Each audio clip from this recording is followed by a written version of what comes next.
आइए बेटा, अब हम लोग फिगर के द्वारा मैक्सवेल कार्कस रूल या राइट हैंड थंब रूल को समझने की कोशिश करते हैं।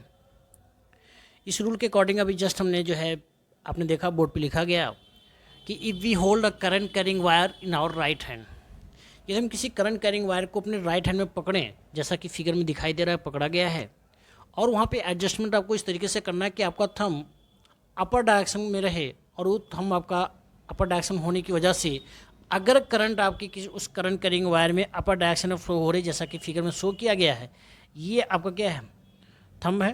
थंब का डायरेक्शन क्या है, अपर साइड में है, और अपर साइड में ही क्या फ्लो कर रहा है, करंट आपकी फ्लो कर रही है। तो हम कह सकते हैं यहाँ पे कि अगर किसी करंट कैरिंग वायर में करंट ऊपर के डायरेक्शन में फ्लो हो रही है, तब उस करंट कैरिंग वायर के सराउंडिंग में मैग्नेटिक फील्ड का डायरेक्शन क्या होगा, हमें इसको पता करने के लिए राइट हैंड थंब रूल का सहारा लेना पड़ेगा। राइट हैंड थंब रूल के according, if we hold a current carrying wire in our right hand in such a way that the thumb points the direction of electric current, then other finger in which direction encircle gives the direction of magnetic field।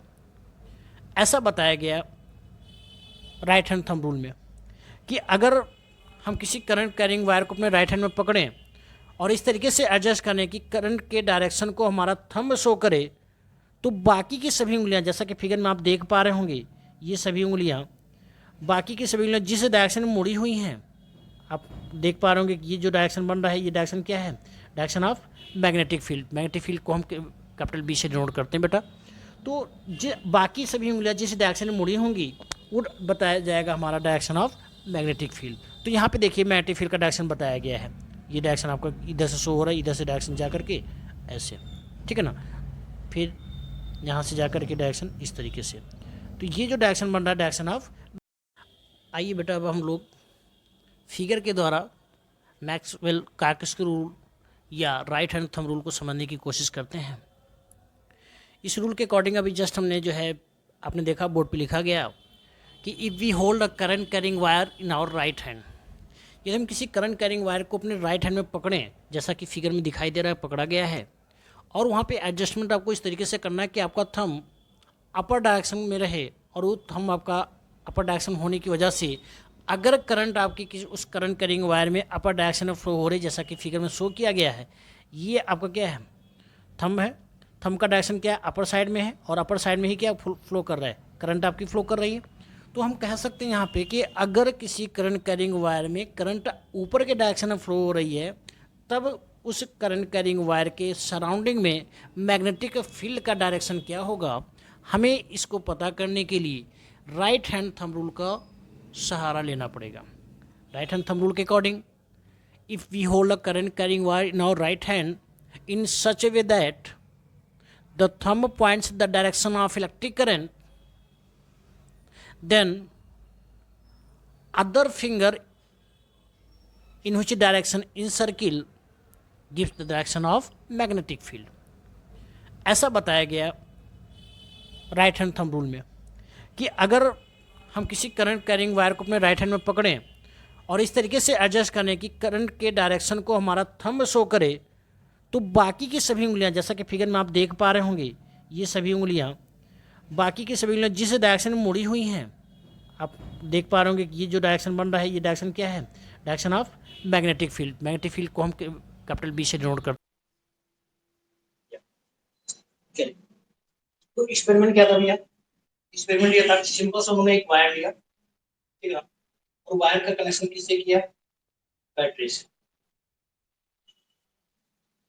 और फिर एक switch लगा दिया,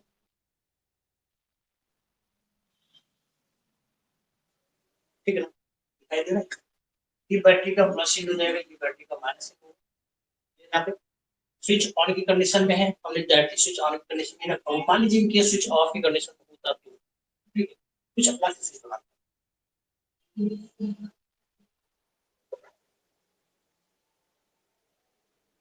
चलिए मान लीजिए switch off है, directly switch off की कंडीशन में।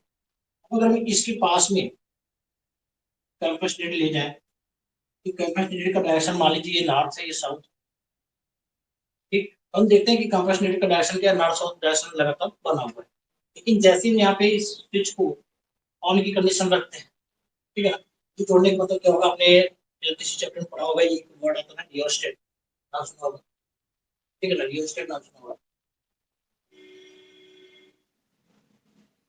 इसका यूज अगर आपको पता होगा ना, हमने यहाँ पे ये जोड़ा होगा तो समझ में आता है ऐसा क्यों। देखिए जैसा जैसे ही हम स्विच को ऑन की कंडीशन रखते हैं, उस तरफ क्या होगा कि ये प्लस इन करंट आपको प्रोवाइड होगा, ठीक है ना। अब करंट इस तरफ से जाएगा प्लस से माइनस की तरफ, और कुछ टाइम हम देखते हैं कि जैसे ही इसमें करंट प्रोवाइड होती है, जैसे करंट फ्लो होती है, कैपेसिटर के डायरेक्शन में क्या होता है, फ्लक्चुएशन शुरू हो जाता है, ठीक है ना। कोई जरूरी नहीं कि डायरेक्शन इसी तरफ रहे, ये लगातार क्या होता है, फ्लक्चुएट करता रहता है, मूव करता रहता है, ठीक। डिस्कस क्या निकला, इससे कंफ्यूजन क्या निकाला, कंफ्यूजन निकाला फर्स्ट केस में ये देखा गया कि जब इस वायर में कोई भी करंट फ्लो नहीं हो रही थी, नो करंट कब था, जब स्विच ऑफ की कंडीशन में थी। जब नो करंट था उस केस में आपने देखा कि कोई भी मैग्नेटिक प्रोड्यूस नहीं हुई, ठीक है ना, या कह सकते हैं नो डिफ्लेक्शन, कोई भी डिफ्लेक्शन शो नहीं हो रहा था किसमें, कॉपर में। लेकिन सेकंड फेज में आपने देखा जैसे ही करंट ऑन किया गया, तो बैटरी जैसी ऑन कंडीशन रखी गई, यहाँ से करंट प्रोवाइड हुआ, और करंट प्रोवाइड होने के बाद आपने देखा क्या, एक डिफ्लेक्शन शो हुआ किसमें, कंपास में, और ये बताता है कि करंट फ्लो होने के बाद क्या लिया, ठीक है ना, इसी का यूज करेंगे होगा। मिला क्या, फर्स्ट कंडीशन में जब करंट फ्लो नहीं हो रहा था, तो करंट की फ्लो ना होने की वजह से कंडक्टर में कोई डिफ्लेक्शन नहीं हुआ, मतलब ये समझ में आया कि इसके चारों तरफ कुछ भी ऐसा कुछ नहीं है जो इसको मैग्नेटाइज या डिमैग्नेटाइज कर सके। लेकिन जब कुछ देर के बाद आपने देखा कि इसमें करंट प्रोवाइड हुआ, करंट फ्लो करना शुरू हुआ, करंट जैसे फ्लो हुआ, इस कंपास में डिफ्लेक्शन शो कर रहा है। अब डिफ्लेक्शन ये बताता है कि इस वायर के चारों तरफ कहीं ना कहीं मैग्नेटिक फील्ड प्रोड्यूस हो गई है, जिसकी वजह से ये आपका मैग्नेटिक कंपास मैग्नेटाइज हुआ और डिफ्लेक्शन शो कर रहा है। बस में तो कंक्लूजन उन्होंने ये निकाला कि find we pass electric current in the wire around the wire, here will produce a magnetic field. Due to this, magnetism is generated here, and magnetic compass get magnetized and shows the diffraction, ठीक है ना, ये confusion. अब इसके बाद इसी में एक छोटा सा टॉपिक आता है कि कौन कौन से ऐसे फैक्टर होते हैं जो मैग्नेटिक फील्ड की स्ट्रेंथ को अफेक्ट करते हैं, ठीक है ना, उसको पढ़ के फिर हम लोग आगे चलते हैं थोड़ा सा।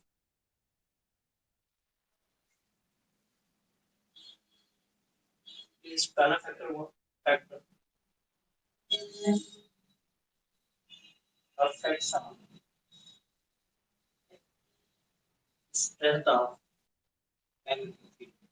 एमएफ का मतलब हो जाएगा मैग्नेटिक फील्ड की स्ट्रेंथ पे कौन कौन से ऐसे फैक्टर जो अफेक्ट करते हैं उसको हम, ठीक है। तो अगर वो एक्सपेरिमेंट ध्यान से देखा जाए, उस एक्सपेरिमेंट में प्रभाव कौन सा पड़ा भैया, सबसे पहला प्रभाव मैग्नेटिक कौन कौन से फैक्टर से जो उस पर प्रभाव डाले, ठीक है ना। तो मैग्नेटिक फील्ड पे कौन सा प्रभाव पड़ा, मैग्नेटिक फील्ड अभी हम लोग ऐसे लिखते हैं, बाकी आगे देखें मैग्नेटिक फील्ड इंडिकेशन आता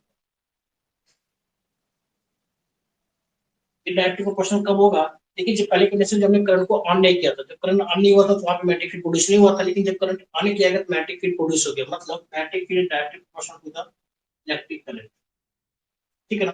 मैग्नेटिक फील्ड को हम डिनोट करते हैं कैपिटल बी से, प्रोपोर्शनल टू आई, सही है। सेकंड दूसरा फैक्टर जो इस पे अफेक्ट करेगा, देखिए जो कंडीशन थी वहां पे जो डाली थी, ये मान लीजिए छोटा छोटा बैटरी ने बनाया था, और स्विच यहाँ बना दी, देसी स्विच बना दिया, ठीक है। और फिर यहाँ पे मैग्नेटिक कंपास। अब जरा सपोज करें किसी प्लेस पे मैग्नेटिक कंपास रखने के बाद आपने देखा कि मैग्नेटिक कंपास में डिफ्लेक्शन शो हुआ, लेकिन अगर मान लीजिए कोई कहे हम यहाँ पे मैग्नेटिक कंपास ना रखें, हम मैग्नेटिक कंपास यहाँ रखेंगे इस कंडीशन में, मतलब डिस्टेंस हम बढ़ा दें, तो डिस्टेंस बढ़ाने के बाद क्या मैग्नेटिक कंपास के डिफ्लेक्शन में कुछ अंतर आएगा, भाई देखिए कंडीशन में क्या रखी कि मैग्नेटिक यहाँ पे जैसे करंट चालू हुआ था, करंट फ्लो करना शुरू हुआ, तो करंट फ्लो होने की वजह से इस वायर के चारों तरफ क्या प्रोड्यूस हो गया, मैग्नेटिक फील्ड प्रोड्यूस हुआ, मतलब मैग्नेटिक फील्ड प्रोड्यूस हुआ। और इस मैग्नेटिक फील्ड से अगर हम डिस्टेंस ज्यादा कर दें मैग्नेटिक कंपास की, तो क्या कंपास पे लगने वाला मैग्नेटिक फोर्स चेंज होगा या उतना ही बना रहेगा, तो सीधा सा आंसर है, क्योंकि आपने पढ़ा हुआ है मैग्नेटिक फील्ड लाइन की स्ट्रेंथ में, आपने पढ़ा हुआ कि जैसे से डिस्टेंस बढ़ती जाती है मैग्नेटिक फोर्स की स्ट्रेंथ क्या होती है, कम होनी शुरू हो जाती है। तो कह सकते हैं magnetic field inversely proportional to the distance. सही है। जैसे जैसे डिस्टेंस बढ़ेगी मैग्नेटिक मैग्नेटिक फील्ड क्या होगा, कम होना शुरू हो जाएगा। अब यहाँ से हम दोनों को एक साथ मर्ज कर दें, फर्स्ट मान लीजिए तो सेकंड मान लें, दोनों को मर्ज कर दें तो बी प्रोपोर्शनल टू क्या हो जाएगा, आई बाई आर बनेगा। प्रोपोर्शनल हटाते हैं क्योंकि फिजिक्स का रूल है कि प्रोपोर्शनल हटाने के बाद कांस्टेंट लाया जाता है, और कांस्टेंट अगर हम यहाँ पे लाते हैं ये बन जाएगा बी प्रोपोर्शनल टू के आई बाई आर। और एसआई सिस्टम में ये मेजर किया गया कि ए की जो वैल्यू है ये होती है 2 × 10⁻⁷। ठीक है ना। तो के की वैल्यू होती है 2 × 10⁻⁷, बी इक्वल्स हो जाएगा 2 × 10⁻⁷ आई डिवाइडेड बाई बी का एक फॉर्मूला बनेगा। ठीक है ना। बी इक्वल्स क्या होगा 2 × 10⁻⁷ आई बाई आर। यहाँ तक क्लियर। मैं यहाँ पे क्या निकाला, factors affect the factors upon which the strength of magnetic field depends. कौन कौन से फैक्टर जिस पे मैग्नेटिक फील्ड की स्ट्रेंथ डिपेंड करती है। तो पहला फैक्टर होगा करंट और दूसरा फैक्टर होगा डिस्टेंस। जैसे जैसे डिस्टेंस बढ़ेगा मैग्नेटिक फील्ड कम होनी शुरू हो जाएगी, और एक समय ऐसा आएगा कि मैग्नेटिक फील्ड वहां पे प्रभाव मैग्नेटिक फील्ड का प्रभाव जो होता है वो टोटली समाप्त हो जाता है। क्योंकि आपने जब वहां पे मैग्नेटिक फील्ड लाइन से ड्रा किया था मैग्नेटिक कंपास बार मैग्नेटिक सर्कल से, आपने देखा था पहले तो ऐसे जा रही थी लाइन, लेकिन कुछ समय के बाद लाइन क्या होगी, इस तरह से निकलना शुरू होगी ऐसे। तो जैसे जैसे डिस्टेंस बढ़ना शुरू हुआ मैग्नेटिक फील्ड का जो प्रभाव था वो क्या हो गया, कम होना शुरू हो गया, और एक समय ऐसा एक प्रभाव गायब हो गया कि ना साउथ तक ना मुड़ करके क्या होता है निकल जाएगा। ठीक है। कह सकते हैं डिस्टेंस का भी मैग्नेटिक फील्ड पे प्रभाव पड़ता है, मैग्नेटिक फोर्स पे प्रभाव डिस्टेंस का पड़ता है। सही है आपको मिटाया जाए भैया।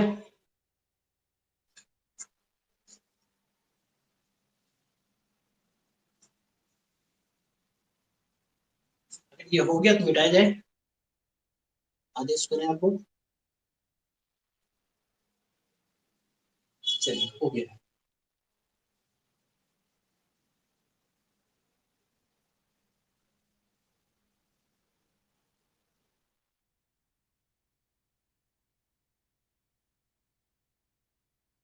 ठीक है। इसी के बाद अगला जो टॉपिक था, क्योंकि हम लोग ऑस्टेन एक्सपेरिमेंट देख रहे थे ना, तो ऑस्टेन एक्सपेरिमेंट में क्या होता है कि मैग्नेटिक इलेक्ट्रिसिटी पास करके इलेक्ट्रिक करंट पास करके मैग्नेटिक फील्ड जनरेट कर सकते हैं। ठीक है।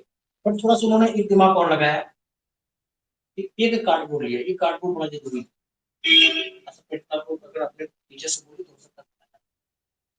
तो कार्डबोर्ड लिया और कार्डबोर्ड में बीच से एक होल बनाया। ठीक है। तो बस जो कार्डबोर्ड होता है ना, कार्डबोर्ड में एक होल डाली, और होल डाल करके वहां से एक वायर को अपर पार्ट नीचे पार्ट को कैसे पास कर दिया, पास करके इसको जोड़ दिया किससे, बैटरी से। ठीक है। ये समझ में आया किस तरीके से किया गया। एक सिंपल सा कार्डबोर्ड लिया गया भैया, मान लेते हैं कार्डबोर्ड ABC, जब मैथ स्टूडेंट हो तो मानना जरूरी हो गया। एबीसीडी कार्डबोर्ड लिया गया, कार्डबोर्ड के बीच से एक होल बना करके एक वायर को पार किया गया, और वायर का कनेक्शन दिया गया सिंपल बैटरी से। हमने यहाँ पे स्विच नहीं लगाई क्योंकि हमें स्विच को ऑन ऑफ ही करने की जरूरत नहीं। ठीक है ना। ये प्लस एंड होगा बैटरी का, ये बैटरी का माइनस एंड होगा। लेकिन चीज ध्यान रखिएगा कि करंट की कंडीशन इलेक्ट्रिसिटी वाले चैप्टर से जो भी फिगर बनाएंगे आप, या लाइट वाले चैप्टर से जो भी फिगर बनाएंगे वहाँ डायरेक्शन जाना बहुत जरूरी है। और इनके से अगर आप बैटरी बना रहे हो तो बैटरी का प्लस और माइनस भी लिखिएगा वहाँ बोर्ड एग्जाम में। ठीक है। नहीं लिख के आते हैं तो भी बेटर है, बच जाता आधे एक नंबर का नुकसान होगा। तो देखिए जरा सा, ये बैटरी का प्लस इन करंट पास होगा, सिंपल सी बैटरी जोड़ने के बाद करंट पास होगा। लेकिन करंट पास करने के पहले हम क्या करते हैं, यहाँ पे कुछ थोड़ा सा एक्सपेरिमेंट करते हैं। जैसे आपने देखा होगा ना, अ, लकड़ी का बुरादा देखा है, देखा ही होगा ना। इसी तरीके से क्या होता है, आयरन फिलिंग्स होते हैं। आयरन फिलिंग्स मतलब जो कह सकते हैं कि लोहे की बुरादी होती है। ठीक है। जहाँ पे आपने देखा होगा लोहे कहीं पे काटा जाता है ना, तो लोहे काटने के बाद छोटे छोटे पार्ट्स लोहे के बचते हैं, उसी को हम क्या बोलते हैं, आयरन फिलिंग्स बोलते हैं। ठीक है। हम क्या करते हैं, इसके यहाँ पर इस साइड में कहीं कहीं ऐसे आयरन फिलिंग्स लेकर के यहाँ पर वो कर देते हैं। ठीक है ना। कैसे थोड़ा क्या भैया सिंपल सा पार्ट देखें। जैसे मान लीजिए ये हमारा छोटा सा कार्डबोर्ड है। ठीक है ना, या तो बुक ही कार्डबोर्ड मान लीजिए। ठीक है। अब यहाँ से क्या करते हैं, एक होल बनाते हैं बीच से। तो होल बना करके हम क्या करेंगे, एक वायर ऐसे पास कर देंगे नीचे से, और ला करके हमने बैटरी से जोड़ दिया। ठीक। तो जहां पे होल बनाया हुआ था बैटरी से जोड़ने के बाद करंट ऑन करने के पहले हम इस होल पर क्या करेंगे, आयरन फिलिंग्स ऐसी रख देंगे। सिंपल सा रखना है, किस कंडीशन में रखना है ये दे दिया गया। ठीक है। इसकी जरूरत ही नहीं, सिंपल रख देना है। रखने के बाद आप जैसे इसमें करंट पास करेंगे ना, तो करंट पास करने के बाद आप एक यहाँ पे प्रभाव देखेंगे कि ये आयरन फिलिंग से एक निश्चित डायरेक्शन अपने आप को एडजस्ट करेंगे, ठीक है ना। और वो डायरेक्शन कौन सा होगा भैया, सिंपल सा डायरेक्शन होगा ना, वो सर्कुलर पाथ में अपने आप को एडजस्ट करते हुए पाएंगे।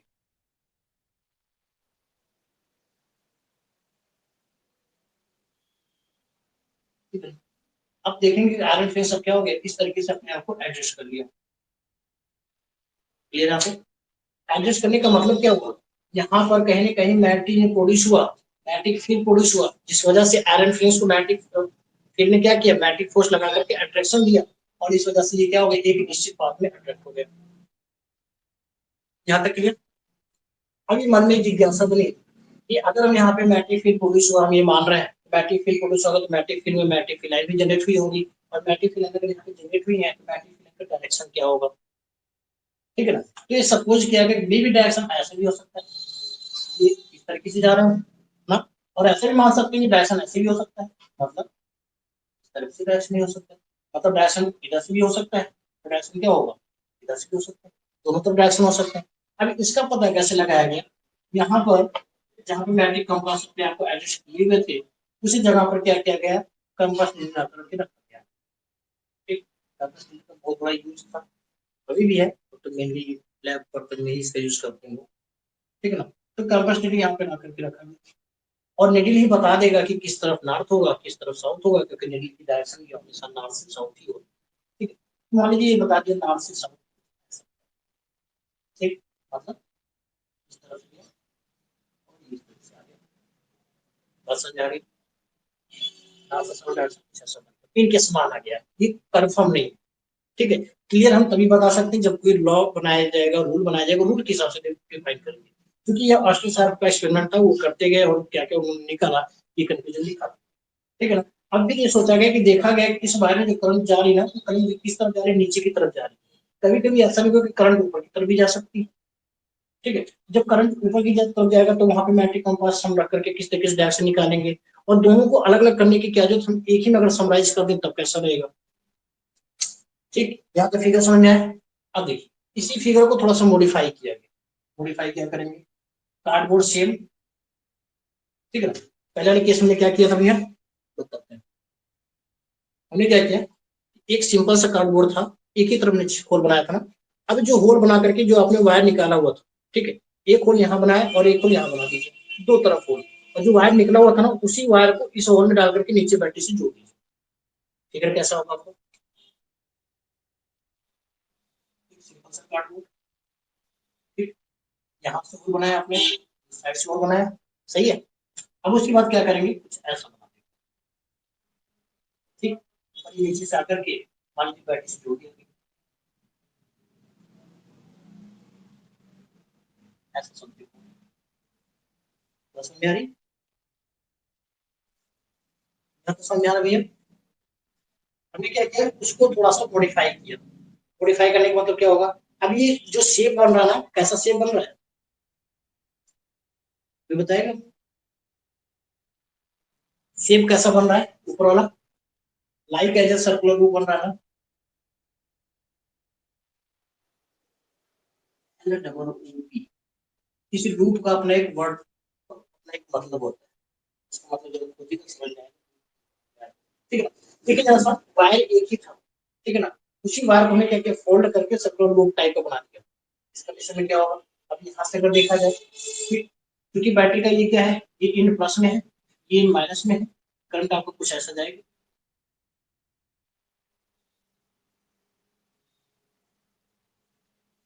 सही जाएगा ना भाई। अब जरा देखें, जब करंट इस तरफ से जा रही है, ठीक, अब यहाँ पे अगर हम आयरन फिल्म्स रखेंगे और करंट ऊपर से नीचे आ रही है, इसी जगह पे आयरन फिल्म्स रखेंगे और कंप्रेसर रख करके हम डायरेक्शन देखेंगे, तो इसमें डायरेक्शन अलग आएगा, इसमें डायरेक्शन क्या होगा, अलग दिखेगा, दिखेगा ना ऐसा। तो अगर मान लीजिए हम यहाँ से थोड़ा सा कुछ चेंज कर, इतने पार्ट को हम काट के अलग कर दें, ठीक है ना, कितने को, कितने पार्ट अलग किया, तो अलग करने के बाद क्या हो गया, कुछ ऐसा बन रहा है, ऐसे बनेगा ना, और इतने पार्ट को यहाँ से ऐसे कट करिए, ऐसे, ये पार्ट क्या होगा, ऐसे जाएगा, जाएगा ना ऐसे, जाता सही है। तो देखिए इसमें क्या हुआ, करंट ऊपर की तरफ जा रहा है और इस पार्ट में क्या हुआ, करंट नीचे की तरफ जा रहा है। यहाँ पे क्लियर हो गया। हम करंट को पहले डिफाइन कर लिए कि करंट का डायरेक्शन कैसा है। करंट यहाँ पे क्या हो रहा है, ऊपर की तरफ जा रहा है, और इस वाले पार्ट में करंट नीचे की तरफ जा रहा है, वायर हमारा एक। ठीक है, तो अब इसके आधार पे एक स्पेसिफिक लॉ दिया गया, जिसको वो क्या बोले, राइट हैंड।